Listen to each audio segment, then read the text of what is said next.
Good evening प्यारे बच्चों, welcome to the 7th lecture of 8th chapter of class 12th human health and disease chapter हम पढ़ रहे हैं। सॉरी पिछले आई थिंक 4-5 डेज से आपकी वीडियो नहीं आ पाई क्योंकि I was little busy in the exam of NEET, क्योंकि बहुत सारे बच्चे डाउट्स के लिए भी आ रहे थे और मैं भी विग्रस था to know about the result of NEET of my students. और it's a matter of proud for all of you. 6 student अपने 640 प्लस हैं। 6 बच्चे ऐसे हैं जिनका स्कोर 640 प्लस है और लगभग टोटली अगर मैं बात करूं तो कुछ बच्चे ऐसे भी हैं जिनका स्कोर 600 है, 610 है, 626 है। कुछ बच्चे ऐसे भी जिसका स्कोर 596 है, 588 है, 585 है, 576 और बहुत सारे बच्चे अबव 500 भी हैं। सबसे मैटर ऑफ प्राउड क्या है कि 3 बच्चे ऐसे हैं जिनके ओनली 3 क्वेश्चन गलत हुए हैं बायो में, ओनली 3 क्वेश्चन गलत। एक बच्चे के 2 क्वेश्चन गलत हुए हैं, वो छोड़ के आया हुआ है। मतलब it's matter of proud for teacher as well as for parents. और उस बच्चे के लिए तो है जिसने सिर्फ 2 क्वेश्चन, जिसमें से एक क्वेश्चन तो बच्चा बता रहा था सर टिक तो ठीक किया था, OMR में भरते हुए गलती कर दी, जबकि उसे टिक दिखा रहा था सर इस पे टिक किया हुआ था मैंने, बहुत इजी क्वेश्चन जो मुझे पता था कि वो बच्चा इस क्वेश्चन को गलत नहीं करेगा। चलो लीव इट, जब क्लासेस होंगी तो आपको मिलवाएंगे उन बच्चों से, डोंट वरी।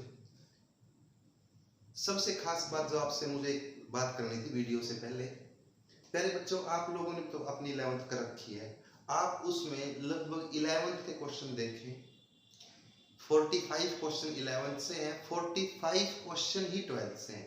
मतलब अगर मैं बात करूं तो 45 क्वेश्चन तो आपके 11th से थे, 44 क्वेश्चन आपके 12th से थे।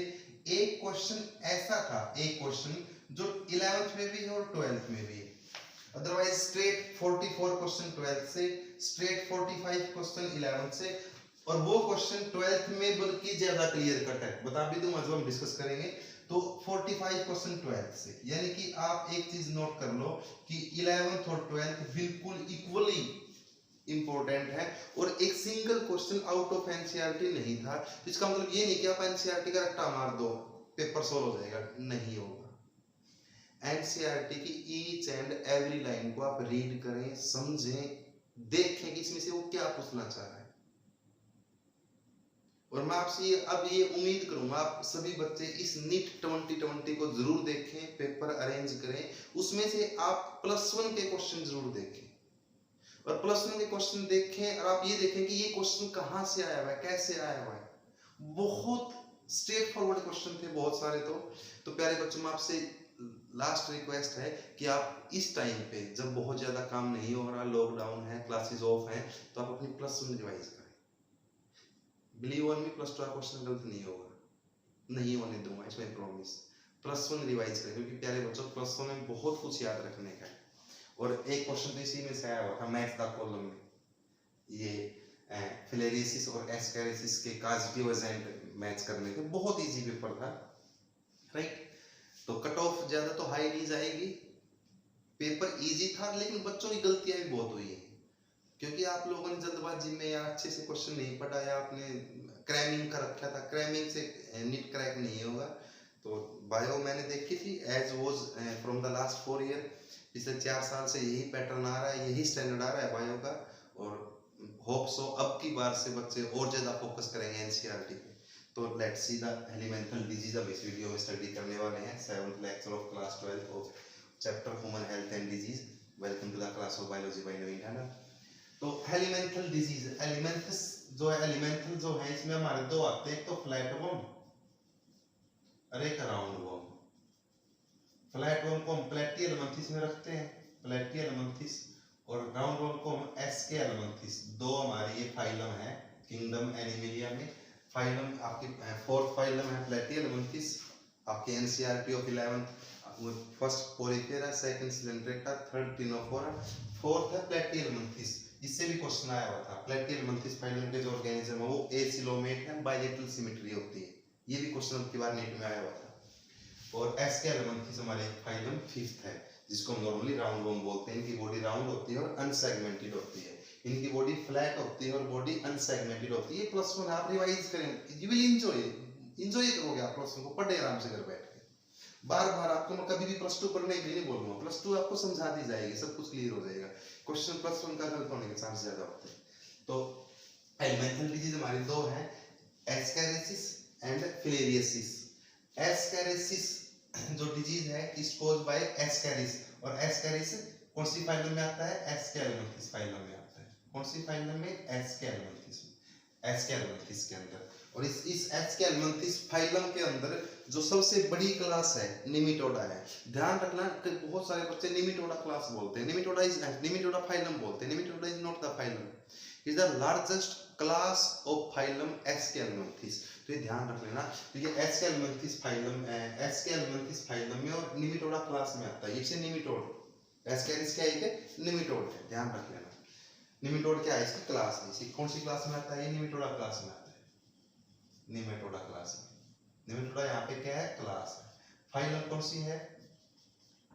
एस्केलोमेंथिस है। ये चीजें ना अपने आप याद हो जाती हैं जब आप बार बार इन चीजों को पढ़ोगे। तो हम, मुझे भी वैसे याद है कि बार बार पढ़ने से अपने आप चीजें याद हो जाती हैं। तो please read, learn, try to read NCERT many times. Okay, तो एस्कैरिसिस डिजीज का जो कॉजेटिव एजेंट है वो क्या है? एस्कैरिस लुम्ब्रिकोइडस, या इसको हम कॉमन राउंड वर्म भी बोलते हैं, एस्कैरिस भी बोलते हैं।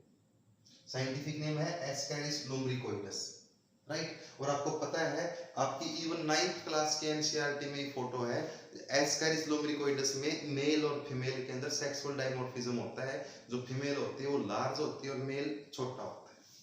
ये आप लोग डायग्राम पता है सभी को। सोर्स ऑफ इन्फेक्शन, जो ये डिजीज है ये होती है सॉइल से, मोस्टली ये डिजीज सॉइल से होती है या वाटर से भी होती है, वेजिटेबल एंड फ्रूट से भी। कैसे, ये आपको बताऊंगा मैं। देखो, जब जो इन्फेक्टेड पीपल है, इन्फेक्टेड पीपल मतलब जिसकी ये एक इंटेस्टाइनल पैरासाइट है, अभी ध्यान रखना, ये एंडोपैरासाइट है। कहाँ रहता है? इंटेस्टाइन में। कौन सा organ? Organ affected, organ affected. कौन सा ऑर्गन इफेक्ट हुआ है? Small intestine.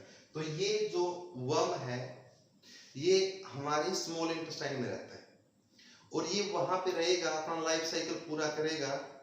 तो ये एग प्रोड्यूस करेगा, सिस्टिड एग, जिसके अराउंड कवरिंग होती है।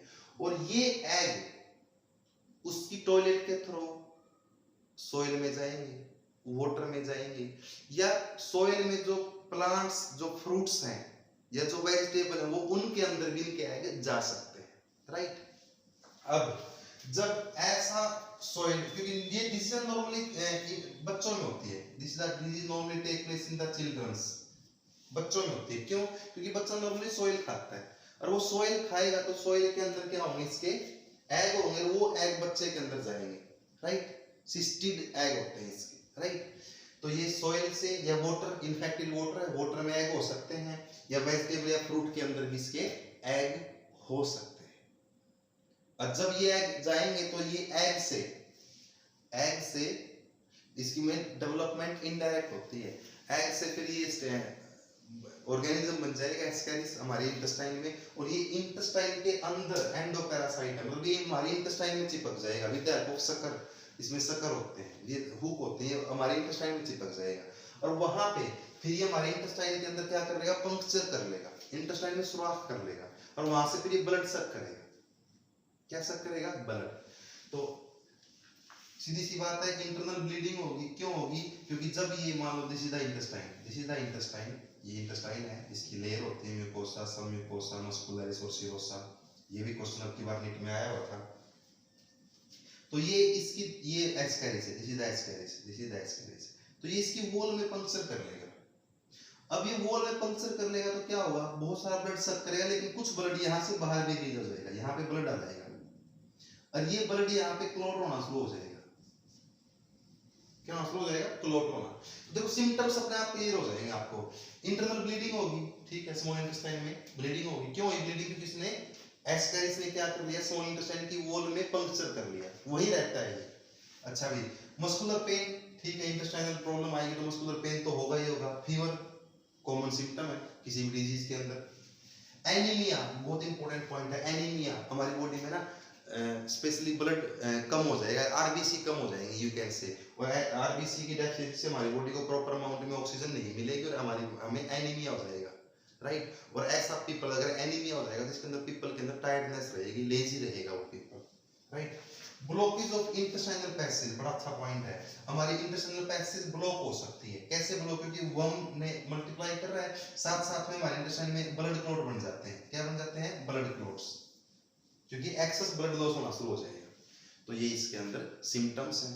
पैथोजेनेसिस कैसे अटैक करता है? सिंपल सा पॉइंट है, एग ऑफ पैरासाइट कहां जाएंगे? स्मॉल इंटेस्टाइन में जाएंगे, वहां स्मॉल इंटेस्टाइन में ये वर्म बन जाएगा और ये वर्म क्या करेगा? स्मॉल इंटेस्टाइन में पंक्चर करके हमारा ब्लड सर्व करेगा, राइट। और एक्सेस ब्लड लॉस होने से, अगर एक्सेस इन्फेक्शन का ब्लड लॉस होएगा, ब्लड क्लॉट बन जाएंगे, ऐसा होने से इंटेस्टाइन हमारी ब्लॉकेज हो सकती है। क्या हो सकती है? ब्लॉकेज। डिजीज से कैसे बचोगे? नो नीड टू एक्सप्लेन, बाकी आपको सब क्लियर है। यही आता है इसमें। कास्टियोज एजेंट आपको पता होना चाहिए, कास्टियोज एजेंट पता होना चाहिए और इसके सिम्टम्स पता होना चाहिए। एक ऑर्गन इफेक्टेड कौन सा है ये पता होना चाहिए। तो 3 पॉइंट पता होना चाहिए। क्वेश्चन बोर्ड में भी बहुत आता है, अब की बार भी नीट में आया हुआ है, यू कैन सी। सभी बच्चे प्लीज नीट 2020 का पेपर की पीडीएफ या प्रिंटेड पेपर आपके हाथ में होना चाहिए, राइट। चलो नेक्स्ट है फिलेरियोसिस या एलिफेंटेसिस। फिलेरियोसिस या elephantiasis disease, it's caused by the platyhelminthes. Platyhelminthes की वजह से होती है। प्लेटियलमंथिस बोलते हैं इनको, फ्लैट वर्म बोलते हैं, क्योंकि इनकी बॉडी जो होती है वो डोर्सोवेंट्रली फ्लैट होती है। और प्लेटियलमंथिस के अंदर आपको पता है इनके अंदर कोई सिलोम नहीं होते, लेकिन इनमें सिमेट्री बायलेटरल होती है। एसिलोमेट है, बायलेटरल सिमेट्री है, राइट। बॉडी में कोई सेगमेंटेशन नहीं होता, सेगमेंटेशन इनमें भी नहीं है, सेगमेंटेशन इनमें भी नहीं है, राइट। फ्लैट बॉडी होती है इनकी। तो कास्टियोज एजेंट कौन सा है बच्चों? वेचूरिया। स्पेलिंग फुल लिख लेना इसकी आप, वेचूरिया की।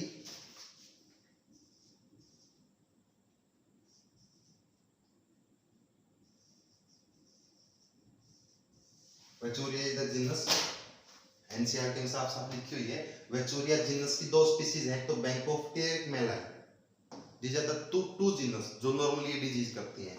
वेचूरिया is the genus and bancrofti and malayi are the species. तो ये 2 स्पीशीज हैं इस जीनस की। कौन सी जीनस की?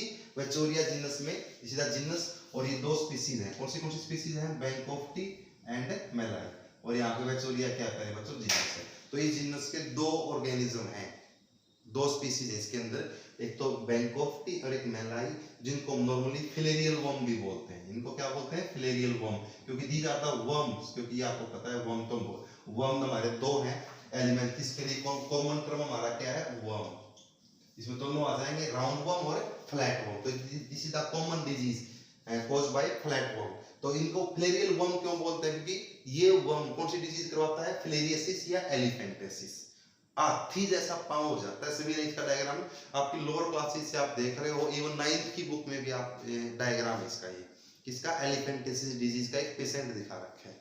होता क्या है? Let's see. ये जो डिजीज होती है it's transmitted by A vector. Culex mosquito एक वेक्टर है इस डिजीज का। कौन सा मॉस्किटो? Culex mosquito. अच्छा, होता क्या है, जैसे ये पैथोजन हमारी बॉडी में जाएगा तो जिस भी ऑर्गन में जाएगा उसमें ना क्रोनिक इन्फ्लामेशन होगी, मतलब इन्फ्लामेशन लंबे टाइम तक रहेगी। Chronic is the term used for long duration. जिस भी ऑर्गन में जाएगा वहां पे क्रोनिक इन्फ्लामेशन रहेगी, और ये यूजुअली हमारे लिम्फेटिक वेसल या lymphatic node of lower limbs, जो हमारी लोअर लिम्ब है, जो हमारे पैर हैं, इनमें जो लिम्फ वेसल है, आपको पता है lymph vessel has lymph nodes also, तो ये लिम्फ वेसल पे अटैक करता है। वो लिम्फ वेसल के अंदर मल्टीप्लाई करेगा, और लिम्फ वेसल में ब्लॉक है, लिम्फ वेसल में फिर इन्फ्लामेशन आ जाएगी, और लिम्फ वेसल में जब इन्फ्लामेशन आएगी हमारी लिम्फ वेसल मोटी हो जाएंगी। तो ऐसा होने से हमारे लोअर लिम्स में लिम्स जो लिम्फ वेसल थी वो मोटी हो जाएगी, और ऐसा होने से हमारा पैर जो है वो बहुत मोटा हो जाएगा ड्यू टू इन्फ्लामेशन। तो सिम्टम्स पैथोजेनेसिस से ही सिम्टम्स है इसके। इन्फ्लामेशन ऑफ लोअर लिम्स क्यों आई? लोअर लिम्स में इन्फ्लामेशन क्यों आई? क्योंकि इस पैथोजन ने लोअर लिम्ब के अंदर जो लिम्फ वेसल थी उनके अंदर अटैक किया, और लिम्फ वेसल में इन्फ्लामेशन से लोअर लिम्फ में इन्फ्लामेशन आई है। तो ऑर्गन इफेक्टेड कौन सा है? Usually lower lymph. This is organ affected. Mostly जो ऑर्गन इफेक्टेड होता है वो कौन सा होता है? लोअर लिम्फ पे अटैक करता है ये वो। और ऐसा होने से जो जेनेटिक ऑर्गन है, क्योंकि लोअर लिम्स के पास ये हमारा जेनेटिक ऑर्गन है, तो वो ग्रोस डिफॉर्मिटीज हो सकती है। मतलब ऐसा भी हो सकता है कि हमारे जो ऑर्गन है वो कंप्लीटली नॉन फंक्शनल हो जाए। ग्रोस डिफॉर्मिटीज का मतलब वो कंप्लीटली नॉन फंक्शनल हो जाए, राइट। तो शायद दो ही सिम्टम्स बताए आपके। इन्फ्लेमेशन ऑफ लोअर लिम्स क्यों डिस्कस है, क्लियर हो चुका है, क्योंकि ये जो वर्म है ये हमारे लोअर लिम्फ की लिम्फ वेसल को डैमेज करता है स्पेशली। और ऐसा होने से हमारे लोअर लिम्स में क्या आ जाएगी? इन्फ्लेमेशन आ जाएगी। और दूसरा सिम्टम क्या है? क्योंकि इससे जो जेनेटिक ऑर्गन है वो अफेक्ट होएंगे और कभी कभार तो वो कंप्लीटली डैमेज हो सकते हैं, कंप्लीटली नॉन फंक्शनल हो सकते हैं। तो ये थी आपकी फिलेरियोसिस डिजीज। अब एक हमारा एनसीईआरटी का बहुत इंपॉर्टेंट पैरा है, next one, prevention and control of disease. Prevention and control of infectious disease, जिसको मैं इसी वीडियो में डिस्कस करने वाला हूं। अगला टॉपिक आपका था, एक था हमारा एलिमेंटल डिजीज, जिसको हम डिस्कस कर चुके थे। Disease caused by flatworm and roundworm, ascariasis and filariasis. Second 8-10 line है एनसीईआरटी में जो बहुत इंपॉर्टेंट है, बहुत बार क्वेश्चन यहां से आता है। Prevention and control of infectious disease. हम इन्फेक्टियस डिजीज जो है, disease which are caused by pathogen, उनको हम कैसे रोक सकते हैं, उनसे हम कैसे बच सकते हैं, प्रिवेंट अपने आप कैसे कर सकते हैं, डिजीज का ट्रांसमिशन जो हो रहा है उसको हम कैसे कंट्रोल कर सकते हैं। इसके हमारे पास कुछ पॉइंट्स हैं जो स्टेट फ्रॉम एनसीईआरटी है। Let's see. पहला पॉइंट है maintenance of personal and public hygiene. Personal means खुद की और पब्लिक मींस क्लियर आपको। जैसे पर्सनल हाइजीन में क्या है? कीपिंग ऑफ बॉडी क्लीन, जो आपका बॉडी पार्ट्स है लाइक आईज, नोज, जो body clean, personal body cleaning में आ जाए, keeping of body clean and consumption of clean drinking water, food and vegetable and fruits. ये ध्यान रखना है, दो पॉइंट्स दोनों पर्सनल क्लीनिंग में, पर्सनल हाइजीन में आते हैं। कौन सा? बॉडी क्लीन रखना और consumption of clean drinking water, ये दोनों पर्सनल हाइजीन में आते हैं। दूसरा है पब्लिक हाइजीन। पब्लिक हाइजीन में क्या क्या जाएगा? एक तो proper disposal of waste and excreta, क्योंकि अगर जो हमारे घरों से निकलने वाला वेस्ट है वो प्रॉपरली डिस्पोज नहीं होगा, वो तो इधर उधर हमारे यहाँ पे आसपास में पाइल्ड अप हो जाएगा, ढेर लग जाएंगे, और that will become the breeding place for the mosquitoes and flies. और वो फिर फाइनली मॉस्किटोज या फ्लाइज, आपको पता है they are the vector of many disease, तो वो डिजीज ट्रांसमिट करेंगे। इसलिए जो वेस्ट है या एक्सक्रीटा है that should be properly disposed. Okay. Periodic cleaning and disinfection of water reservoir. जो हमारे वाटर रिजर्वायर है वो उनमें जो वाटर है वो क्लीन होना चाहिए, वो डिसइंफेक्टेड होना चाहिए। क्लोरिनेशन कर लो, डिसइंफेक्शन के लिए हम क्लोरिनेटेड वाटर लेना चाहिए। तो पूल्स वगैरह है, सेसपूल है, टैंक्स हैं, ये सारे के सारे properly time to time disinfection होना चाहिए इनका, राइट। अगला है स्पेशली जो पब्लिक कैटरिंग का जो काम है, जहाँ पे पब्लिक कैटरिंग होती है। पब्लिक कैटरिंग का मतलब जहाँ पे बहुत सारे लोग खाना खाते हैं, जहाँ पे जैसे होटल है, मॉल है, शॉप है, गोलगप्पे वाले की रेडी लाइक दैट। तो यहाँ पे ना स्टैंडर्ड हाइजीनिक प्रैक्टिस होनी चाहिए, मतलब हाथों में ग्लव्स होने चाहिए, सिर पे वो हैंड कवर होना चाहिए, फेस पे मास्क होना चाहिए। तो पब्लिक जो कैटरिंग में जो भी पीपल इन्वॉल्व हो रहे हैं तो उनकी स्टैंडर्ड प्रैक्टिस होनी चाहिए, क्योंकि वो एक पीपल बहुत सारे लोगों को डिजीज ट्रांसमिट कर सकता है।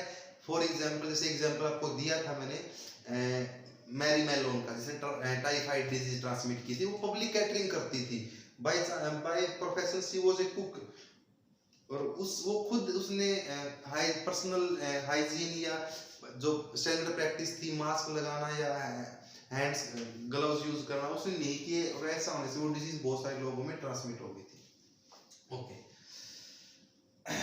और ये जरूरी भी है, स्पेशली ये प्रैक्टिस जरूरी है, स्पेशली किसके लिए? जब डिजीज ट्रांसमिट हो रही हो फूड और वाटर से। आपको पता है बहुत सारी डिजीज तो फूड और वाटर से ट्रांसमिट हो रही है। Typhoid disease transmit by bacteria, salmonella typhi bacteria था, फूड बोर्न डिजीज है। अमीबोइसिस, अमीबोइक डाइसेंट्री एंड अमीबा स्पिलिटिका से जो होती है, वाटर बोर्न डिजीज है।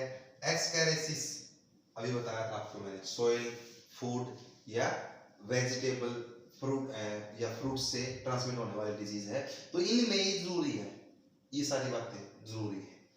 अगला है, अगर कोई डिजीज है airborne disease, the disease which is transmitted whose transmission take place through air, मैंने आपको बताया था, like common cold viral disease, pneumonia bacterial disease. तो इनमें अगर पर्सन को इन्फेक्शन है, अगर जब वो कफिंग स्नीजिंग करेगा तो एरोसोल ट्रांसमिशन आपको बता चुका हूँ क्या होता है, बहुत सारे एयर ड्रॉपलेट्स एयर में चले जाएंगे और these droplets has the pathogen, और जब कोई हेल्दी पर्सन इनहेलेशन करेगा तो वो aerosol which contain the pathogen enter inside the body of healthy people और डिजीज ट्रांसमिट कर देंगे। तो जब डिजीज एयरबोर्न हो तो इनके अलावा हमें क्या करना है, क्लोज कांटेक्ट से बचना है। क्यों? क्योंकि ये डिजीज कौन सी जो बताया, निमोनिया है, कॉमन कोल्ड है, ये ना कॉन्टाजियस भी है। क्या ये कॉन्टाजियस डिजीज भी है। क्या होती है contagious disease, which are transmitted by the direct contact with infected people। मैंने आपको बताया था जो कॉमन कोल्ड है ये हाथ मिलाने से, इवन ऑब्जेक्ट्स जो non living objects which are coming in the contact with infected people, उनसे भी डिजीज हमारी बॉडी में आ सकती है, तो उनसे क्लोज कांटेक्ट ना रखें। इसलिए normally it's advised if any people is या if any student is suffering from common cold, तो he or she is advised not to come in the class, क्योंकि वो डिजीज फिर दूसरे लोगों में फैल जाएगी, राइट। अगला है for the disease like malaria and filariasis. आपको प्यारे बच्चों सभी को पता है मलेरिया का जो वेक्टर है वो है एनाफिलीज मॉस्किटो, एनाफिलीज, और जो फिलेरियोसिस का जो वेक्टर है वो है क्यूलेक्स मॉस्किटो। ये मैं आपको पहले ही बता चुका हूं क्योंकि मलेरिया को भी डिस्कस कर चुके हैं। Malaria is a disease caused by Plasmodium, ध्यान रखना मलेरिया का पैथोजन कौन है, Plasmodium, not the Anopheles mosquito. Anopheles mosquito यहाँ पे वेक्टर है, क्लियर है, आपको मैंने बताया था लाइफ साइकिल का। और which stage of plasmodium, plasmodium के लाइफ साइकिल की कौन सी stage enter inside our body, तो सभी का आंसर है स्पोरोजोइट। अब की बार नीट 2020 में आया हुआ क्वेश्चन है ये। जब मलेरिया में जो इन्फेक्शन होता है तो malaria is a disease caused by plasmodium, और प्लाज्मोडियम की कौन सी stage, infective stage in the malaria या इन्फेक्टिव स्टेज ऑफ प्लाज्मोडियम जो इन्फेक्शन करती है, आपको मैंने बार बार बताया, सभी बच्चों को पता है कौन सा है, स्पोरोजोइट है। कौन सा है, स्पोरोजोइट, ये आपको सभी को पता है। एनाफिलीज मॉस्किटो क्या करता है, जब हमारी बॉडी को बाइट करता है तो वो हमारे ब्लड में क्या डालता है, स्पोरोजोइट, और वो स्पोरोजोइट फिर कहां जाएंगे, लिवर सेल में मल्टीपल फिजन, फिर आरबीसी मल्टीपल फिजन, और फिर वो आरबीसी से क्या बाहर निकलेंगे, मेल एंड फीमेल गैमेटोसाइट्स जो आगे इनसे मॉस्किटो में जाके इंसेक्ट में जाके उसी गट में दोबारा स्पोरोजोइट बन जाएंगे, वहां पे फिर मल्टीपल फिजन यानी मियोसिस होएगा, फ्यूजन होएगा। एसेक्सुअल किसके अंदर हुआ था, वुमन में, वुमन क्या है, secondary host. Sexual life cycle किसमें हुआ था, मॉस्किटो में, मॉस्किटो क्या है, प्राइमरी होस्ट। सभी को life cycle of malaria clear है, हर बार क्वेश्चन आता है यहां से। तो जब डिजीज वेक्टर से हो रही हो तो वहां पे डिजीज को कंट्रोल करने का तरीका क्या है, वेक्टर के जो भी प्लेस हैं वेक्टर को एलिमिनेट कर दो, ये तो वेक्टर को खत्म कर दो या वो जहां मल्टीप्लाई करता है उस प्लेस को खत्म कर दो। अब हमें ये पता है कि जो ये मॉस्किटो है ना, प्लीज मॉस्किटो, ये वाटर में मल्टीप्लाई करता है, तो आप अपने आसपास ना वाटर को खड़ाई मत होने दो ना, आप अपने आसपास में स्टैग्नेशन ऑफ वाटर को रोक दो, अपने आसपास में पानी मत खड़ा होने दो। अगर हमारे आसपास में कहीं पानी नहीं खड़ा होगा तो क्या होंगे, मॉस्किटो ब्रीड नहीं करेंगे वहां पे, और मॉस्किटो ब्रीड नहीं करेंगे तो they will not transmit the disease like malaria, right ना। फिलेरियोसिस दोनों मॉस्किटो से और ये एनाफिलीज से, वो क्यूलेक्स से, राइट। आपके घरों के जो कूलर वगैरह है उनको बार बार साफ करो, क्योंकि आपको बार बार बता चुका हूं जो ये है एनाफिलीज मॉस्किटो, ये अपने एग स्टैग्नेंट वाटर में देता है। स्टैग्नेंट वाटर मतलब जो पानी खड़ा है, स्टैग्नेंट फ्रेश वाटर, ध्यान रखना। ये जो एनाफिलीज मॉस्किटो ये अपने कभी मैराइन वाटर में नहीं देता, ये फ्रेश वाटर में देता है, ध्यान रखना इस बात में प्लीज। तो अपने घरों के आसपास पानी मत खड़ा होने दो भाई, बार बार आप रेगुलर क्लीनिंग कर लो आप अपने कूलर वगैरह की, क्योंकि आपके घरों में कूलर है, फ्रिज के पीछे वेस्ट वाटर जहां इकट्ठा होता है उनको बार बार साफ करते रहो। इवन आजकल तो हमारे घरों में ये आते भी हैं पब्लिक हेल्थ वाले, MPHW जो मल्टीपर्पज हेल्थ वर्कर होते हैं, हमारे घरों में आते हैं। वो हमारे घरों में बोलते हैं कि आप अपने घरों में कूलर को साफ करें, क्योंकि आजकल नाउ इन दीज डेज क्योंकि मॉस्किटो बहुत ज्यादा ब्रीड कर रहे हैं तो डिजीज ट्रांसमिट हो रही है, बहुत सारे पेशेंट आ रहे हैं मलेरिया के, राइट। और क्या कर लो, मॉस्किटो नेट लगा लो भाई, जाली वगैरह लगा लो, मॉस्किटो नेट लगा लो।